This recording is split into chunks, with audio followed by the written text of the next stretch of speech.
Right, back for part two for the card at Rosehill tomorrow, 28th of January.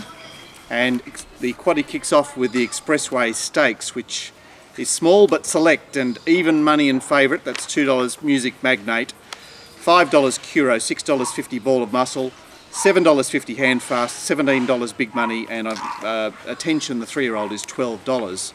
And Ball of Muscle gets what he wants tomorrow, which is control. He's got his blinkers back, or he's got blinkers back on, and a tongue tie. Music Magnate is fresh and raring to go, and will be in his, well, certainly adjacent. Curo on the inside there, and the other three I imagine are astern. All right, Gord, this is a classic first up contest. Yeah, just Music Magnate wins. I can't see it getting beaten. Trials were awesome. Always had an opinion of the horse. Stable is going even better now than when it was winning decent races last preparation. Doesn't look. I mean, barrier 2. I don't think it's much of a problem. It's going to, Karen McAvoy flying. Well, all you would want really is you just want something to keep Ball of Muscle company, so that you could actually just stalk the pair of them. Yeah. Rather than he has to stalk Ball of Muscle, I think, which is fine. But I mean, if I think it's that many lengths better than any other horse in the race, then he's obviously been primed for this as well. Yeah, I mean, the nature of the trial suggested that he's had his eye on this race, and why wouldn't you? It's eminently winnable. Curo, I thought, had things perfectly made to suit at Gosford, the way the track played. Obviously he needs it dry, and he'll get it dry again tomorrow. Ball of Muscle is, he gets an opportunity to show his wares. Handfast resuming here. He resumed last time in with Costinati and Sir Bacchus. I'm starting to get scared about the whole program now, because I mean, how many first up off of spellers have I found? Well, what are you going to do? It's the start of autumn. I mean, it's like, yeah. And I'm going with them all because I clearly think they're the best horses in the race. Yeah, but you're also looking for them to have trialled well enough. You're not letting them like just resume off nothing. Yeah. Look, I thought there was a very good roughie in this race, and it's called Big Money because it's third up. It's the only horse to have had its last start in Sydney in recent times, and it loses Robert Thompson, gets H. Bowman, gets blinkers on. I just thought it could be a last man standing scenario. Should Music Magnate fall over? Yep. So that's my roughie play in the Expressway Stakes. Yeah, I won't be losing on it. You've convinced me. And the Attention, have you had a look at its trials? I mean, it's resuming off a long spell. Obviously did the job in Brisbane after winning Rupert. Helped it through the line into the size produce there. Never much of a horse in the Sydney runs before that. Yeah, well, I think it's an overrated horse. Obviously, they're trying everything with this horse. I don't think it's going as well as they thought, due to the fact that it's had so many trials. This looks a bit funny to me, you know. Well, it had 2 trials and it got put out. Obviously, he was trying to get it ready for the spring and missed out, and then had to come back. No opinion from me, but obviously an interesting runner. Right, race 7, and we've lost Harper's Choice officially, and Gold Ambition, as I mentioned before, is running around in a Class 1 at Bathurst today, so he won't be competing. So I'll give you these adjusted prices on the fly. Olympic Academy $9, Vassal at $8, So Real $8, Montauk $3.50, Regal Monarch at $34, Embley at $6, the Rumophile $15, Aladis at $17, and Dubali at $200. We won't worry changing his price. So we've lost our leader, Gold Ambition, which means that the stablemate So Real, who's got the blinkers on and up from a mile, is likely to take it up. The roughie Dubali will be handy, and Olympic Academy looks to work forward into some sort of position. Montauk and Embley will be looking to race midfield or just in front of midfield. Vassal astern of those. Alardis in the rumour file, and probably Regal Monarch back. Your favourite race of the day, Gord? 2,000 metres and... Yeah, one quick mention. I was really impressed with the last couple of 100 metres of Montauk. Showed me a horse that is just loving life at the moment, so I think it can do it again. Has it got? Is it in context?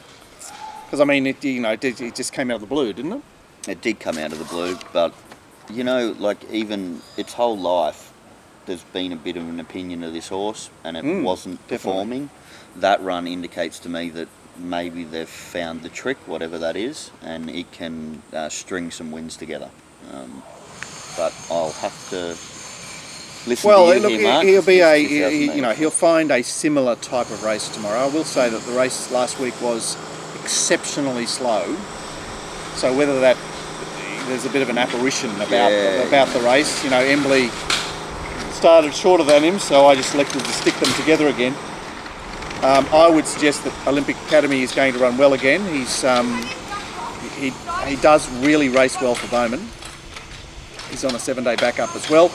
Vassal is at the right distance off a decent trial this time. Like, he's had all those breaks between runs and never trialled. So I'd suggest that he's not hopeless. I'm against So Real because she's got no local form and she's blinkers on and up in distance, despite the fact that she obviously controls the speed. And that's about it from me. So obviously the two runners from last week, Montauk and Embley, have chances, and Olympic Academy and Vassal. It's a mob that are a bit convicted, but as distance races normally are. It is what it is.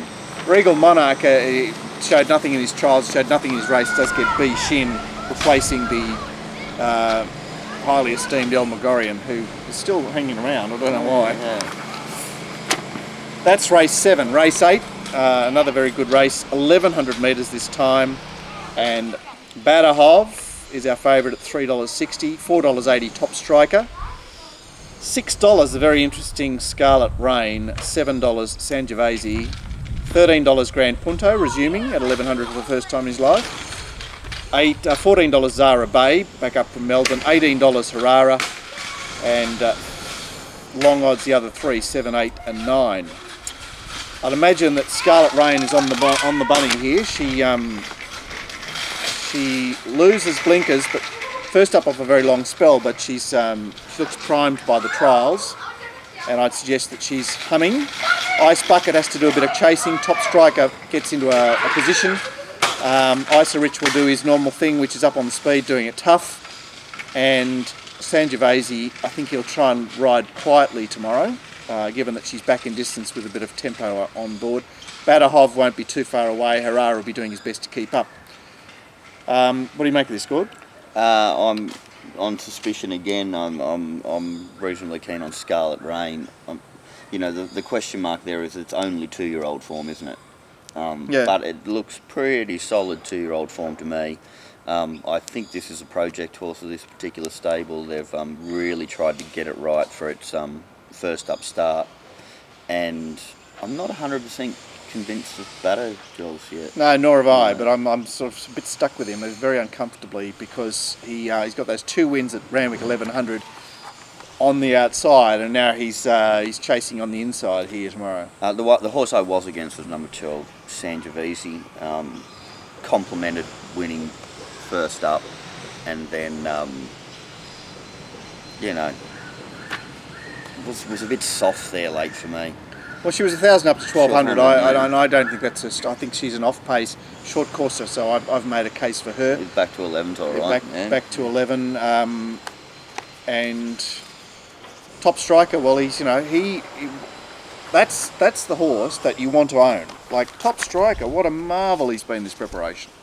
Just put in every single start. He's earned 208,000. I wouldn't mind him if I owned a horse for he's your classic Saturday horse. That's he's a good solid chance in every short course $100,000 race that goes around. Yep.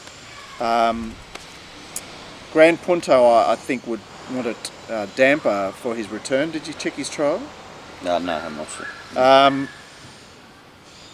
And Zara Bay's got the Sea Brown Team Hawks did win at 1100 at Warwick Farm in her first incarnation, but for mine is a midweeker. So Corey Brown on board.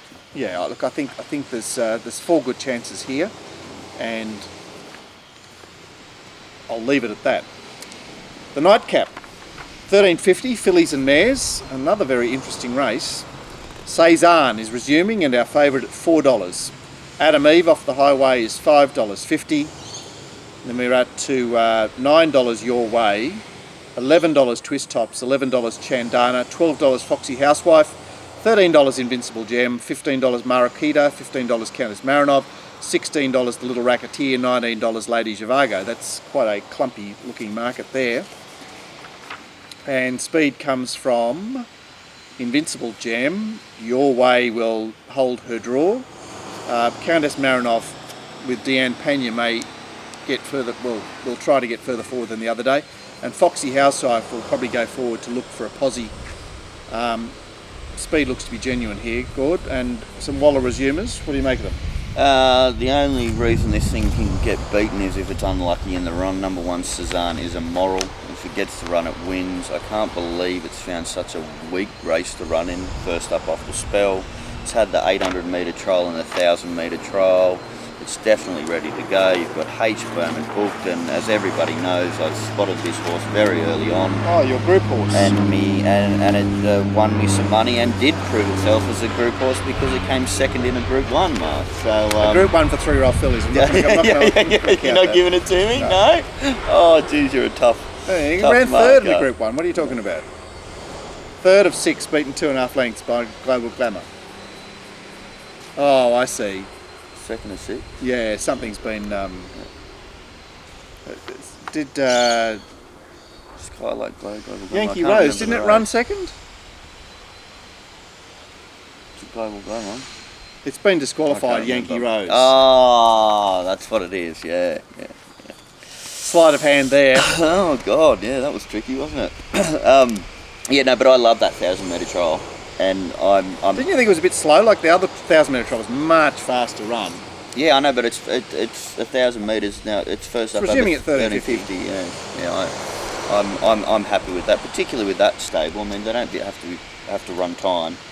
It's more about the style, and this horse has style. And my God, its opposition is so weak. Oh, it's so good, this opposition. Although, look, I must say that I'm so good. What? They're all like, okay, so I don't give any hope to Lady Zhivago. I don't really like Your Way. I think she won a very dubious race at Canterbury in poor figures, but she's done nothing wrong. I don't like Twist Tops. Chandana is the older mare resuming from the stable, and she was poorly handled in some ways. She's actually resuming in her second preparation because she only had a short break between the 1800 and back to the 1400 of the Randwick race, and then she went up to Queensland. Definite blowout chance. The Little Racketeer I don't like at all. Invincible Gem is racing very well and will put herself in the race. Countess Marinov is most effective at this distance. Adam Eve is a highway winner, but she's probably one of our better highway winners. What are you comparing This is a group horse. Oh, leave me alone. Rubbish. Absolute rubbish. In fact, I've got it second pick, unfortunately. I can't bag it too much, but I just think that there is a bit to this field. Marakita is a deadly horse late, and Foxy Housewife's doing nothing wrong, but it is a bit of an average conveyance. Anyway, look, I was softly with Cezanne. You're quite entitled to be bullish, and